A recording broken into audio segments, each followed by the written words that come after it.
I'm Catherine Ackerman. I'm a graduating MLA student at Cornell, and I'll be your MC today. If you have any questions throughout the presentation, please use the Zoom Q&A feature at any point, and if we have enough time left over, we'll take questions. But before we start, I'd like to acknowledge and thank our sponsor, Sasaki, for sponsoring today's session.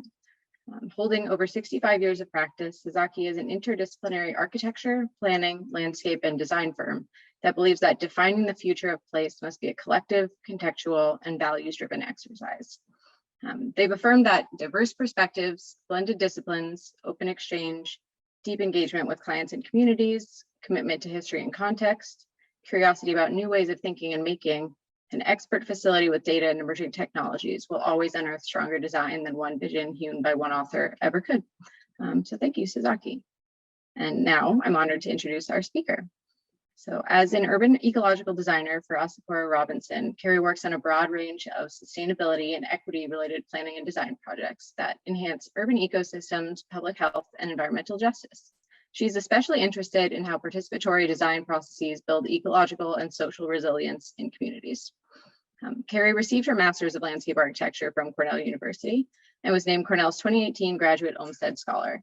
At Cornell, she became interested in community engagement and environmental justice and co-wrote the Landscape Architecture Student's Guide to Environmental Justice, which received an ASLA Student Award in the Communications category in 2018. Kari also holds a BA in biology from Lawrence University. And today she will present her talk, Data and Democracy, Design Processes for Community Health. So welcome, Kari. Thanks so much, Catherine. And I'm super excited to be here today and to be presenting to you guys. And I'm really excited to chat. And we'll definitely have time at the end for any questions that you have. So I'm going to go ahead and share my screen and get started. Okay.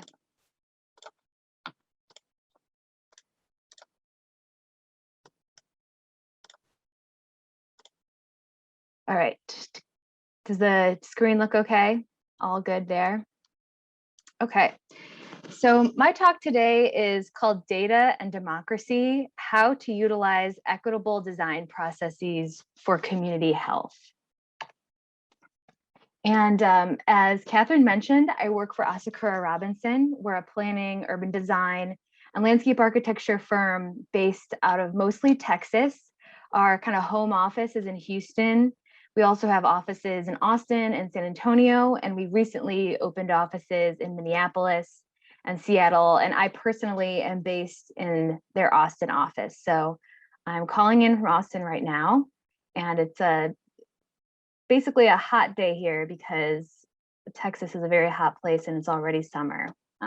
So it's nice and sunny. And so something that's unique to Asakura Robinson is that we have an urban ecology studio. And what we do as part of the urban ecology studio is work across our landscape architecture and urban planning and our urban design practices to integrate data and evidence-based design into landscape architecture and planning to support community and ecological health. So with my role as an associate urban ecological designer, I work on a lot of landscape architecture projects that have to do with stormwater quality and projects that support urban wildlife and urban habitat. And we look at all the kind of scientific best practices for creating those environments and managing stormwater and providing habitat. But what we also do is we also think about how scientific mindsets and data can be applied to other types of design problems. So we've been expanding and thinking more and more about health and the built environment and how we can tap into publicly accessible medical research that kind of can support design and how communities can improve health. So that's what we'll be talking about today. So I'm sure as part of your education and if you're a practitioner as part of your practice, you're well aware that landscape architecture is considered both an art and a science. It's artistic because we have to come up with creative solutions to design problems. We're making aesthetic choices. We're testing things in creative ways. And as a science, we're looking at soil science, geology, hydrology, and we're bringing kind of our knowledge of these sciences and these practices into into our practice to kind of merge those two together. But increasingly, we're seeing and starting to realize that landscape architecture is an art and it's a science, but it's also a political practice. And what that means is that landscape architecture is inherently political because, and a couple points here, what is built and realized in the built environment is an outcome in differences in power between stakeholders, is one example. Government tax dollars are used to pay landscape architects for design services for public projects. And so how that money gets funneled and where that money gets funneled has a big impact on the built environment. So it's a result of politics. And government policies like historic redlining can deny services to residents of certain areas based on race or ethnicity. So that's kind of why how landscape architecture is political. And one outcome of this political nature of landscape architecture and planning and urban design is that environmental and spatial racism has contributed to poor health outcomes in low income and minority communities. And today we'll be focusing on that in great detail about how landscape architecture can start to ameliorate some of these wrongs that have been committed in the past. So some health disparities that are a result of these differences in the built environment is that polluting industries are often situated next to low-income areas or communities of color. Communities of color have higher rates of chronic disease. Communities of color and low-income populations have less access to parks and green space. And on average, a study of 10 cities have shown that tree canopy coverage is far less in communities of color than white communities. So how can landscape architects utilize science-based and political practices to improve community health? So if landscape architecture is an art and a science and a political process, we're kind of dropping the art for a second here to talk about how we can harness the power of science and harness these political sides of landscape architecture to improve community health in the long term. And I have a quote on the side here by Jen Lowe, who is one of our speakers at Labash this weekend, who I admire a lot. And it's from her article, Design is Political, White Supremacy and Landscape Architecture. And it's that landscape architecture professionals must recognize their role and responsibility in breaking down the physical and spatial manifestations of structural and systemic racism that continue to disproportionately affect people based on race. And so it's recognizing that landscape architects have an obligation and a role in making change here. And we can do that through these science-based and political practices. So breaking these apart in kind of two different ways, how does this get involved into the design process? So if we're thinking about a science-based practice, I really see it as integrating data-driven design processes into how we're designing places like parks, like communities, public spaces, civic spaces, and political practice. So how are we using democratic processes as part of the design process? And that's democratic design processes. So both of these kind of have their outcomes. Science-based is data-driven, and political practice is this democratic design process. So to dig in a little bit more on what a science-based practice looks like and how we can use data-driven design processes, there are kind of four basic broad types of data that we can use in a design process. So number one is spatial data. And spatial data is what you're using when you're looking in GIS, when you're thinking about social demographics by census tract, when you're looking at floodplains, when you're looking at where community resources are located spatially across the city, that sort of thing. Scientific literature is where we look when we're thinking about if our design decisions are supported by science. What plant is going to provide the most habitat and food for monarch butterflies. can we find a scientific article that kind of can back up or support our decision making. And site-specific data kind of has to do with once you get to the site itself, the park, or whatever it is that you're designing, what are the actual conditions on the ground? And oftentimes they can be at odds with the spatial data that's at a much lower resolution. So let's say you have soils data that says one thing as part of what USGS's maps that you're putting into GIS, but then when you get to the site, the soils can be quite different, especially if they've been disturbed. So site-specific data is really thinking about the actual conditions on the ground. And then finally, community input is a form of science-based practice. It is a type of data that should be integrated into the design process, especially if you're thinking about ways that you can collect that data quantitatively and in a measurable way through surveys, through phone calls, through ways that you can kind of run metrics and statistics on community input as part of that process. So those are the 4 general ways that we use data as part of the design process. And we're going to talk more about that in detail, show some examples later.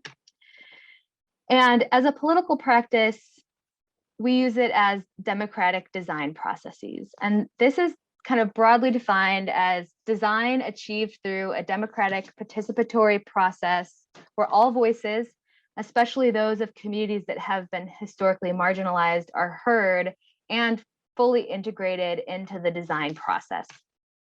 So a big book for me learning about this is Design as Democracy, Techniques for Collective Creativity, which is edited by David de la Pena, Diane Jones-Allen, who is speaking this weekend as well, Randolph Hester, Jeff Howe, and others. And this is a great resource if anyone wants to learn more about that.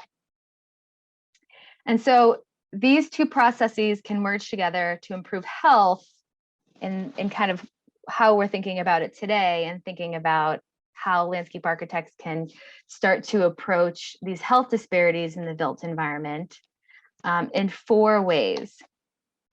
Number 1, by integrating spatial data analysis and participatory design processes. So you have the science as part of the spatial data and the democracy side of things from the participatory design process to identify park locations and design features within that park that will have the greatest impact on improving community health. And I have a case study that we're going to talk about here. And that is a Pasadena Healthy Parks Plan. So Pasadena Healthy Parks Plan is basically a parks master plan project that we worked on. It's just outside of Houston in Texas. You can kind of see in the lower left-hand corner here. It is right on the Bay of Galveston. It is a minority Hispanic Latinx community, 70% of that population. It has a high proportion of residents who are socioeconomically vulnerable. And additionally, only 54% of Pasadena's population lives within a 10-minute walk of the park. So we were kind of brought on to think about how can the city of Pasadena decide where putting parks within the city would have the highest impact on improving community health and overall well-being. And so the vision was a healthy, thriving, connected Pasadena where everyone has access to a park within 10-minute walking distance and prioritizing how parks can help improve health outcomes within the community. So we're looking at economic health, environmental health, community health, and social and civic health. And the first thing we did is we created a spatial data analysis. And this is a way of folding together 4 primary data sets to identify where placing parks within Pasadena would have the highest impact on communities. So just to kind of go over these really quickly, the first one at the very top here, socioeconomic vulnerability. What we did is we folded in all these data sets looking at people of color, foreign born, low income. Those are some examples of what we integrated into that data set and merged that together to create kind of an index of socioeconomic vulnerability throughout Pasadena. And then the Center for Disease Control, the CDC, has publicly accessible health data that you can download and actually use in your own projects, which is great. And so we downloaded all these health outcomes that are at the census by census tract to look at community health. And you can look at what census tracts have poor rates of mental health, high rates of hypertension, prevalence of diabetes, and then you can put all those together to kind of create priority areas for where community health is the worst and where parks investments could have the greatest impact on community health. And then we also looked at environmental vulnerability here on the right side. And part of that, we were looking at urban heat islands. So where areas of Pasadena the most developed with the least amount of vegetation that would have the highest heat, and air quality as well. There's a lot of industry that happens on the coast of Texas, especially in that area. And so we were looking at kind of proximity to a lot of polluting industries to determine where health might be affected by poor air quality. And then finally, parks access. So we mapped out all the parks that are existing in Pasadena and the walking distance to get to those parks, and who might be, 10 minutes, 15 minutes away from walking to a park. Because a big goal of this project was to get every resident in Pasadena to be able to walk to a park in 10 minutes. So I'm going to quickly go through all of these different topics that I just touched on. So community health, this is the map that kind of shows the various needs. So very high in red is where health is the poorest. And so up here in the upper left-hand corner is sort of the northwest side of the city. And this black dashed line is the extent of the city.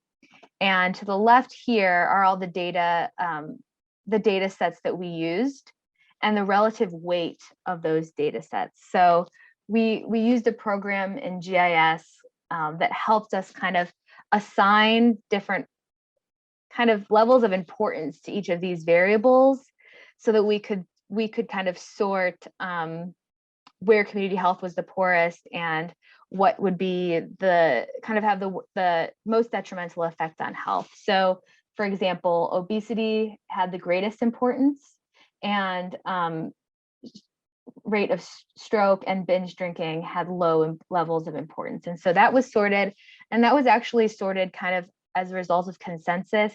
We had an advisory team of community leaders that helped us make these decisions on this process. So it was not arbitrary. It was kind of like engaging with the community as well to do that.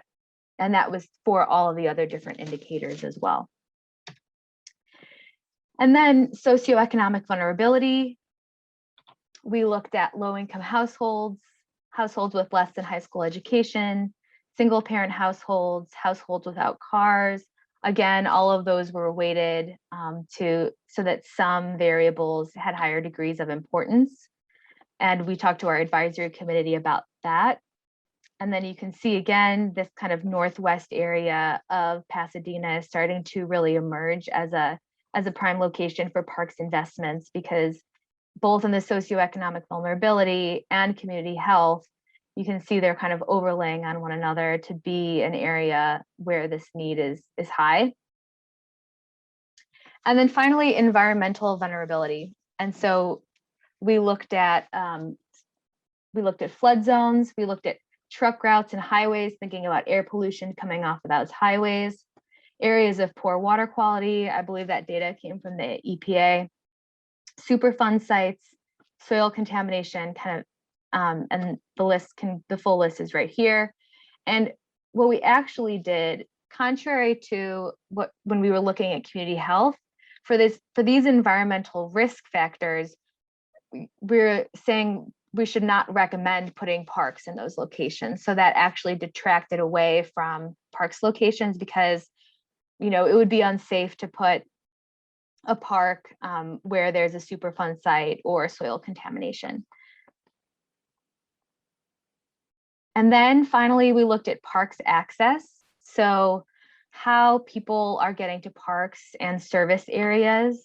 And this is kind of a diagram that shows how we assess that. So we identified each park within Pasadena. We put a buffer around that park, various access points based on roadways around the park, and the service areas of those access points and people's neighborhoods and houses that are serviced by those access points. And so we were able to identify areas of low access in parks that need a park so that they'll be able to walk or bike safely to a park. And so here you can see parks access.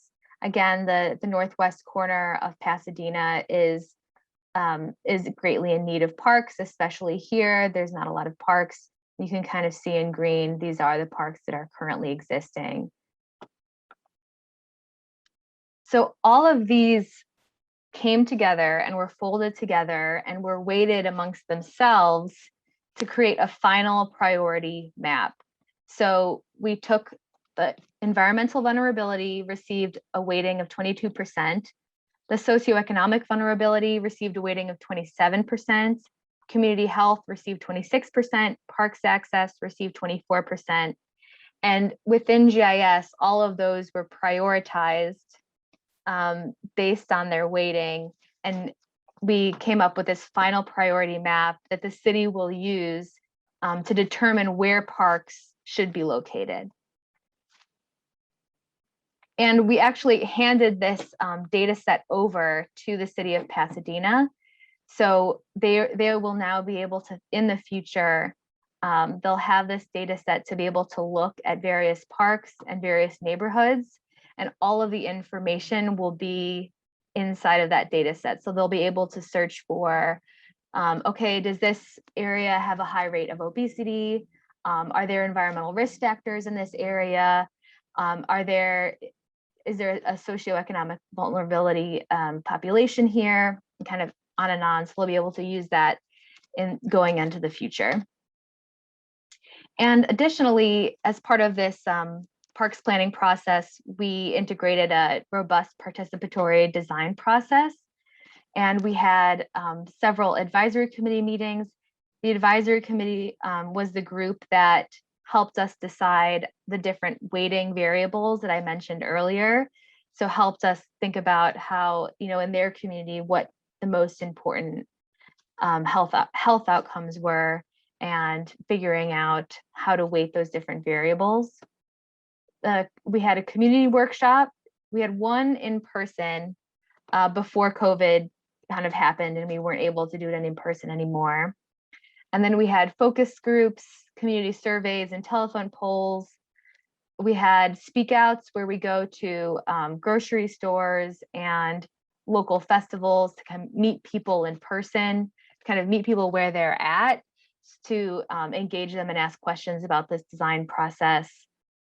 And in total, we reached 790 people through the speak outs and surveys, 1,300 community survey results, and kind of on and on from there. So we really were able to get a huge broad reach of individuals as part of this. And then finally, park assessments were done so that we could get like on the ground data, site specific data about the actual conditions of the parks. So we did 10 pilot parks assessments to gather this data about parks conditions and usage. And we really ended up focusing on park conditions because usage was a little skewed because of COVID. There were so many people in the parks, we really couldn't get an accurate representation of how people are using parks, but we were able to kind of create inventories of these parks individually. And then we also then provided a way for the city of Pasadena to complete a total survey in the future once our 10 pilot park assessments were complete. And as part of these parks assessments, each one was given a score, and we looked at major amenities And then we looked at parks access, park features, if there were supportive facilities for people with disabilities, safety and maintenance concerns, aesthetics, if the park supported health, and culture and accessibility. So this is just an example of the tool card that we use to score these. So it was given like on a 1 to 5 rating, if there's sufficient number of unlocked entrances for the park, for example, if there were ADA accessible entrances, if the pathway is connected to destinations, and kind of on from there. So just approaching parks assessment in kind of a quantifiable way, thinking about how we can measure these parks against one another so that we can figure out what parks need the most investment, that need to be updated, that need to be redesigned, or that need more amenities. And then we created design guidelines for this project. And these guidelines were to provide access to opportunities for physical activity, increasing access to close to home nature, strengthening social connections and supporting networks, and reducing environmental risks. So the point of the design guidelines as part of this process was to help the city of Pasadena kind of understand the best ways to approach these parks designs to improve community health. And so each of the design guidelines had 6 toolkits. Move, which was really about physical health. Cool off, which is about physical and environmental health. Texas is a very hot place. And so we really need to be thinking about urban heat island effect and ways to combat heat-related illnesses like heat stroke in the outdoors. Relax, which is about supporting mental health. Breathe is about supporting physical and environmental health, so reducing air pollutants so that people with asthma will be less affected. Gather is about supporting mental health, because we know that when people get together and build social cohesion, that people support one another, and that improves mental health. And supporting nature, so supporting mental and environmental health through restoration projects, landscape restoration, prairie restoration, green infrastructure, wetland restoration, that can be kind of a stewardship, mental health enhancing experience, and also supports environmental health. So here's an example of a page from the design guidelines. So move, which is about supporting physical health, kind of an overview of what that looks like.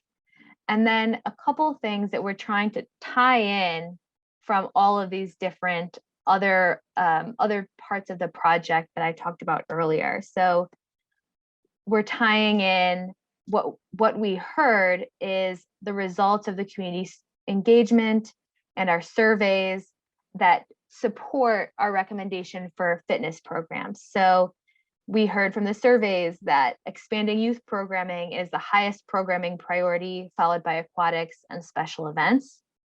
And place-based considerations tie into that spatial analysis. So where should we be prioritizing fitness programs? Well, we know that fitness programs help prevent obesity, strengthen muscles, improve flexibility, and help fight against high blood pressure, coronary heart disease, diabetes, and it improves mental health.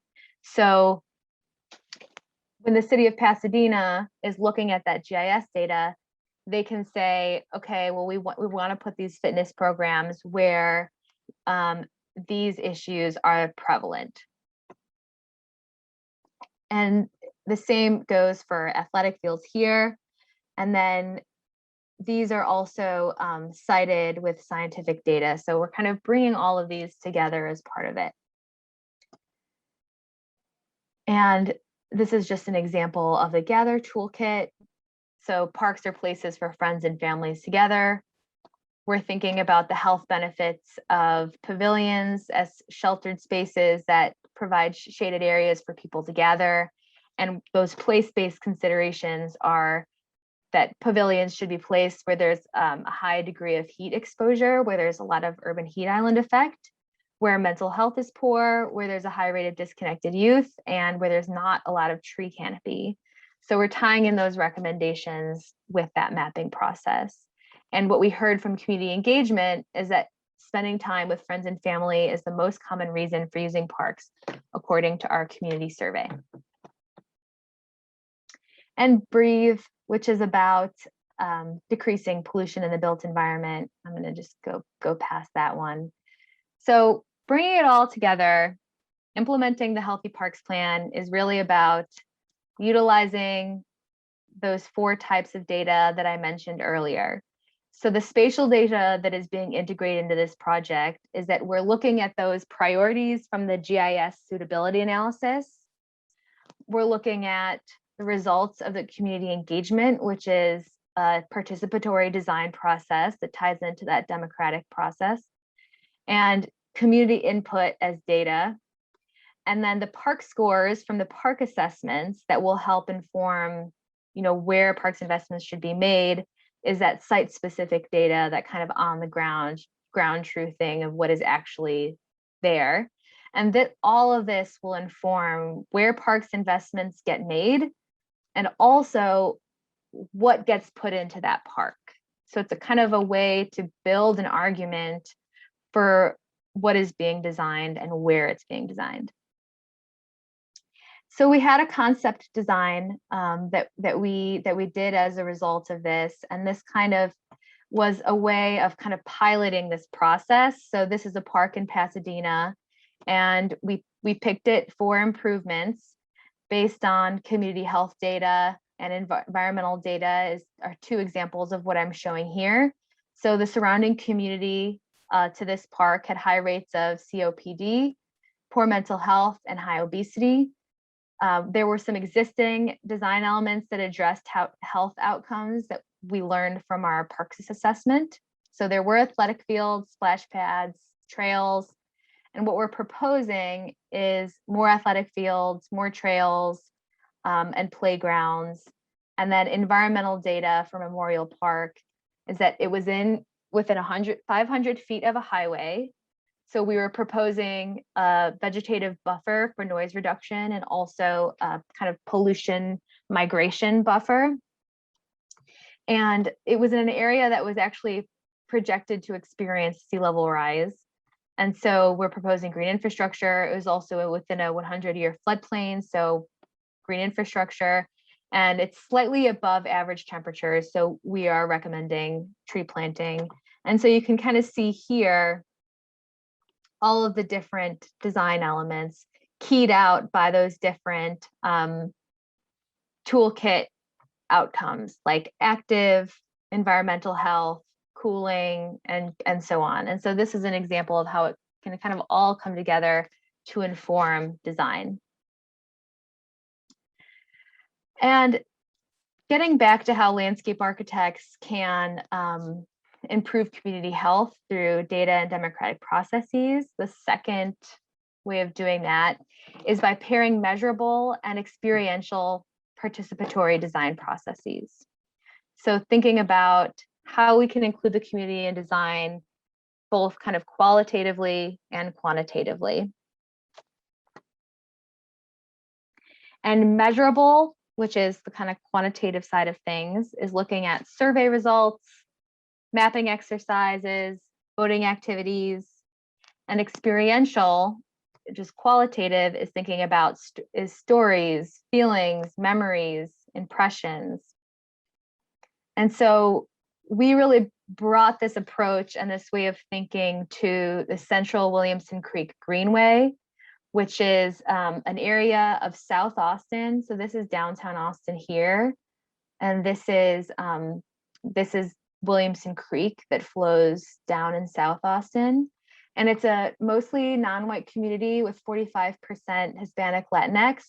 It's considered to be socioeconomically vulnerable with high levels of linguistic isolation and refugees. And there's high rates of heart disease, poor mental health, and stroke within the area. And so we partnered with the Nature Conservancy and a local nonprofit called Community Powered Workshop to kind of come up with a vision plan for this area. And another kind of added element of this project, and really the biggest reason why it was initiated, was this creek floods a lot. Austin has a lot of flash floods that flow very quickly and with great volume, but just not very often.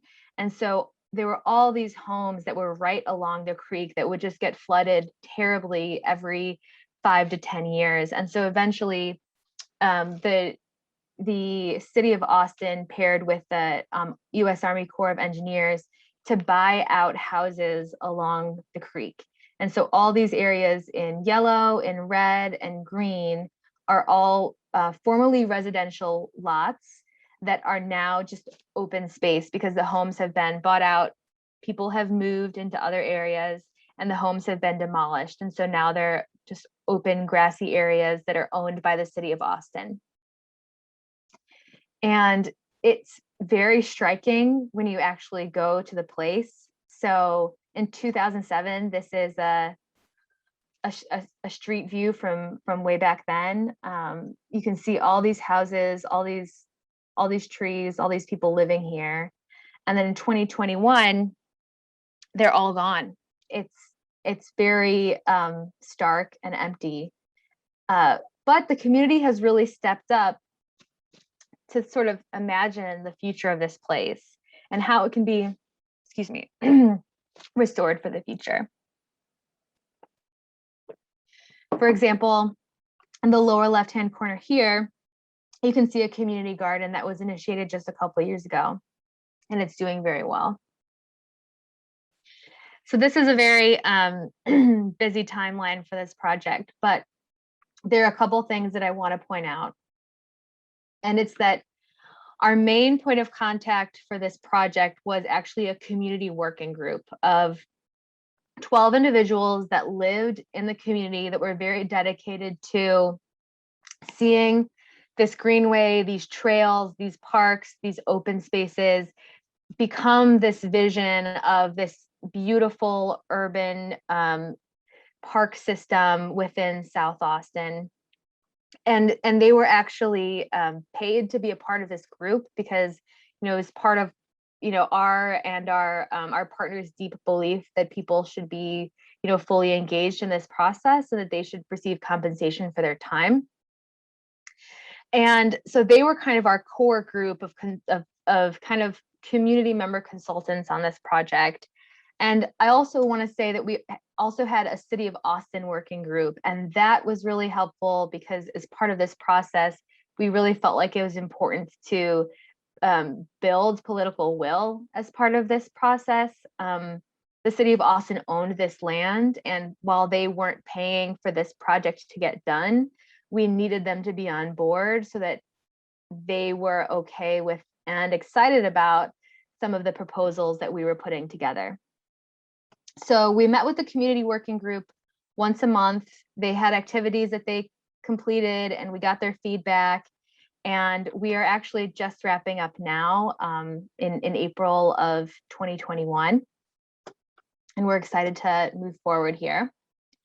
And there are two ways that we engaged in the participatory design process here. At first, it was a very experiential kind of qualitative way of thinking about community engagement. We had, and I'll talk more about these, conversation toolkits, creek stomps where people would go out and take videos of them in the creek. All of this happened during COVID-19, and storytelling. And then later, once we kind of got all of these stories and all of this rich data and impressions from the community and sussed those out into these like core values that we worked with on to develop with the community working group, we had measurable quantitative outcomes, which was idea card voting and these iNaturalist maps that we made. So I'm going to go through this a little bit quickly here. This is a conversation toolkit that people filled out that kind of asked about what are your perceptions of the creek, describe Williamson Creek in one word, tell us a story about Central Williamson Creek, anything you'd like to share about how you currently experience the creek, etc. And then storytelling. And we actually made this wonderful video with working with a graphic design company that made videos. And these are some screenshots from the videos that had stories and the voices of the people that lived in this community that had lost their homes as part of this repeated flooding. And so they were saying things like, I've always enjoyed birds. My father was a birder. My grandmother, she knew her birds. I couldn't live in any other place. Improving your park is just a matter of involving your neighbors. It's like having a little park in the city. And so it was just so wonderful to hear these stories and to really see them come to life on video. So that was really a wonderful experience. And then virtual creek stomps, community members went out and took videos of them tromping around in the creek. It was a lot of fun, and I went on a couple myself. And we took all that storytelling, all those experiences, all those impressions and memories, and we worked with a community working group to come up with 4 kind of overarching goals for the project. And that was to create a restored biodiverse greenway, a community-centered greenway, an accessible and visible greenway, and an active and connected greenway. And all of those kind of have their own design strategies associated with it, but it's really about capturing those values from those stories that we heard and using that to inform the future of the design process. And all of those values were kind of distilled into kind of specific recommendations. So, for example, I'm going to go back for a second. A restored biodiverse greenway is really about preserving the environment, enhancing biodiversity, balancing access with floodplain ecology. And so all of these idea cards relate to that goal. So these are ideas for what could be put within the greenway. So educational programming, pollinator nesting boxes, green infrastructure, water storage. And then we put all of those online through a website called Social Pinpoint, where you can upload things and people can comment, upvote, downvote, etc., to say what they like and what they dislike, what they want to see and what they would not want to see at all within the greenway. And so all of these creek cards were uploaded and they were bilingual so that people could really engage with these and tell us what they liked and what they didn't like and what they wanted to see that maybe wasn't even included. And so this was really how we started integrating the measurable quantitative aspect of design. So then we sorted all of those different idea cards, and by their kind of these sliding scale here is the number of upvotes that it got. And if it got any downvotes, this is sort of like the dividing line of if it got negative votes, like if people really hated it, like people did not want to see a concrete trail along the creek. I think that makes a lot of sense. People were very sensitive about the environment and did not want to see the ecology in the floodplain disturbed. They were very interested in natural surface trails, creek restoration, and cleanup days. So we took the top 15 of those and we created these main vision plan elements that were voted on by the community, and those were integrated within our plan. And then we placed them along the greenway. So here we are from east to west. This is kind of the extent of the project. This is the creek here. And we started to place these on where they could be throughout the extent of the greenway. And this is just a rendering of one of the buyout lots. It's actually that first view that I showed you at the very beginning. This is that community garden. We're in conversation with the community garden organizers to think about how they can create an even more activated open space in this area and even cross over this road to have a food forest on the other side, to have public art, a community message board, pollinator nesting boxes, all sorts of things. And I think the best part about this project is that the organization that we're working with, the nonprofit community powered workshop, they're now actually giving out grants directly to community members to actually implement some of these smaller items that you wouldn't need a contractor to build. So putting together a community message board, planting trees, building pollinator nesting boxes. They're actually putting money in the hands of community members to get this done, which I think is, incredible and the best expression of design as a democratic process, because they're actually going to be able to build what they'd like to see.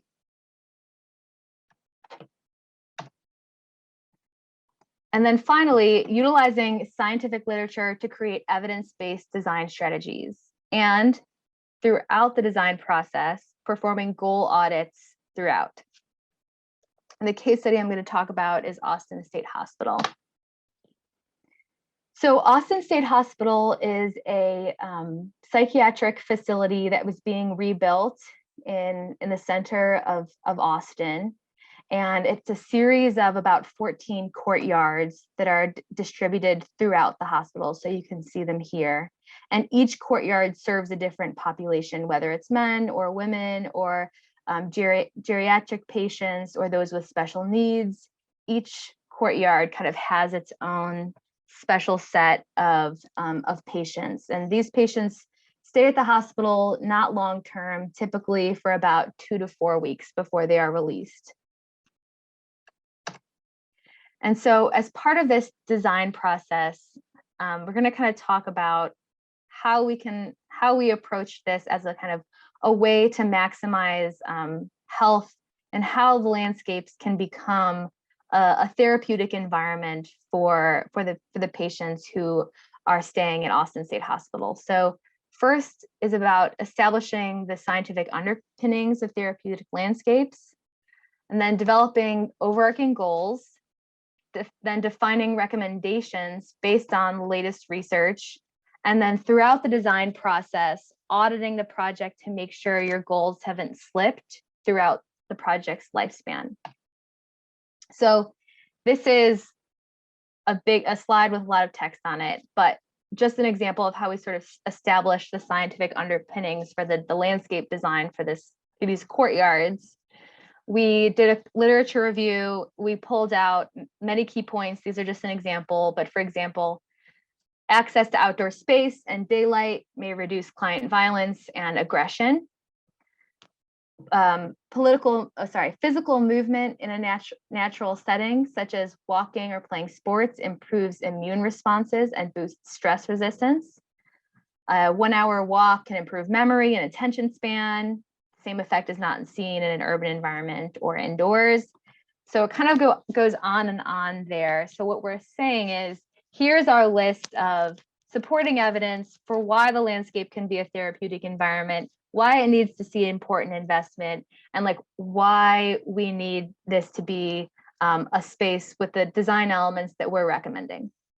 So once you've kind of established that foundation, you can get into project goals. So then we sorted all those into 4 main project goals, which is 1, feel safe, and how the landscape can affect a feeling of safety in residents or in patients in this hospital. And I also will say this was also made in close collaboration with the client and doctors who experience working with these patients. Having a relaxed area, having community zones for people to get together because some social time is really good for these patients, and a place to release energy. And then how do you spatialize those project goals? So we're thinking about what percentage of these courtyards are for community, what percentage, this is the yellow, what percentage is for kind of feeling safe, and where should it be? Well, you put that close to the back of the building so that people can kind of feel enclosed and feel like they're not exposed. Where's the active zone? That should be in the center. Where's the quiet zone? That's kind of on the periphery by the fence here. So it's starting to spatialize these project goals, and even coming up for each courtyard, what is the relative kind of percentage of square footage area dedicated to these spaces? And then they can become recommendations. So one example of the active goal is to create exercise opportunities for patients, like exercise stations, sports courts, and yoga. And the supporting evidence for that, because we're still trying to fold in this evidence, is that physical movement is in a natural setting is important and boosts stress resistance. Then we have a citation. Okay, that's completely illegible. But this is how we're kind of approaching a design audit. So throughout our design process, we revisited our goals, each of our different goals, to make sure for each courtyard, our recommendations were appropriate for the group that it was serving, and that we didn't lose those elements, because a lot can change as you go from schematic design to design development and et cetera. So it's a way to make sure you're revisiting those goals and checking them along the way. And this kind of ended up being the final design, and you can really see how everything kind of came together. So we have a basketball court. We learned from hospital staff that patients really love playing basketball. That's kind of the active in the center. We have feeling safe areas on the periphery by the wall, and then kind of the relax area over here. So really it all kind of came together in the landscape quite nicely. This is a rendering. It's still under construction, so I'm excited to having some actual pictures soon. And so in summary, I just kind of wanted to share these further resources with you. Design as Democracy is something that I mentioned earlier. Techniques for Collective Creativity. It's a great way to learn about how you can integrate participatory design processes into landscape design. This is Jen Lowe's article, Design is Political. This was written when she was at University of Michigan as a graduate student. And then Environmental Justice and Landscape Architecture is a project that I worked on when I was a grad student with 2 other students. And this was something that we did for students so that they could learn about how to integrate participatory design and thinking about just equitable spaces as part of their studio project. So check that out if you are interested. And I think that we have some time for questions, and I'm looking forward to chatting. Yeah, thank you, Kari. That was really fantastic and fascinating. And yeah, we've got enough time for a couple questions, which is great. So first question, as a student, what suggestions would you have as to how we could start gathering and integrating this high level of data into our own projects at an academic level? So that ties in nicely to the project. Yeah, that's a really good question. I think getting into GIS as much as you can, even and really thinking about the context of your design. And of course, it all depends on the scale of your studio project. So if it's quite small, it might not make the most sense, but that doesn't mean that you can't look at the surrounding context. So even when we were doing that design for Memorial Park, that example for Pasadena, it was one park, but we looked at community health, within the surrounding neighborhood. So who's going to go to that park? Who does that park serve? And what are their problems? And how can this park help to help them improve their well-being? And so looking contextually is important. There's a lot of publicly sourced data out there. So I mentioned the CDC. It's called their 100 cities data set. So it's 100 biggest cities in the United States. They have pretty great data sets for looking at community health, and that it ranges in a broad way, looking at mental health and physical health and people's habits too, like if they get 8 hours of sleep. It's very fascinating. So I recommend looking at that regardless. Cool, great. And next question, is this level of community engagement and data analysis always part of your firm's design practice? Do you have to market this approach to clients who have predefined ideas of what their sites should ultimately look like? And if so, how do you approach that?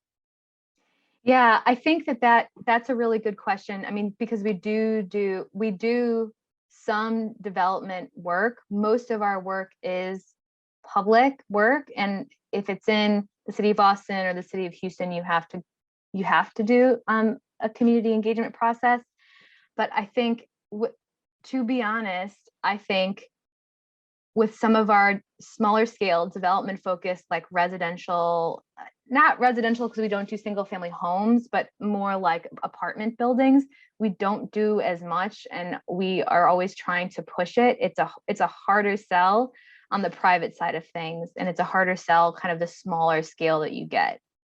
And so that's been difficult. And we're kind of thinking about, as we grow, how we can come up with standards for our practice. Like we're not going to do, like we always include this in our scope regardless, and we don't do some of these, XYZ things that we think might be unjust. Great. Another question. Have you ever had issues with conflicting requests from the community for space, and how did you address that? That's happened. That has happened. That happens often, and it's very complicated. And I think what we have tried to do, and this has happened on the Williamson Creek project, we try to find sort of like a neutral party. If it's at an individual level, we try to find a neutral party to sort of be like a mediator between two groups or two individuals that might have different visions for the space, and to just bring people together to have conversations. So that is one way to approach it, and we have done that. The second way of approaching it is using the scientific mindset and building in check-ins and bringing people along, bringing community along throughout the design process, making sure everyone has a chance, to share their voice at the appropriate moment. You can then say, this is best practice. We have this kind of scientific data to back up this decision, and this was our design process. Because sometimes these opinions come later. We had this open for you to comment at this point, and now it might be too late. Okay, so I think this will be our last question, but how long did it take to work on these large scale public projects about?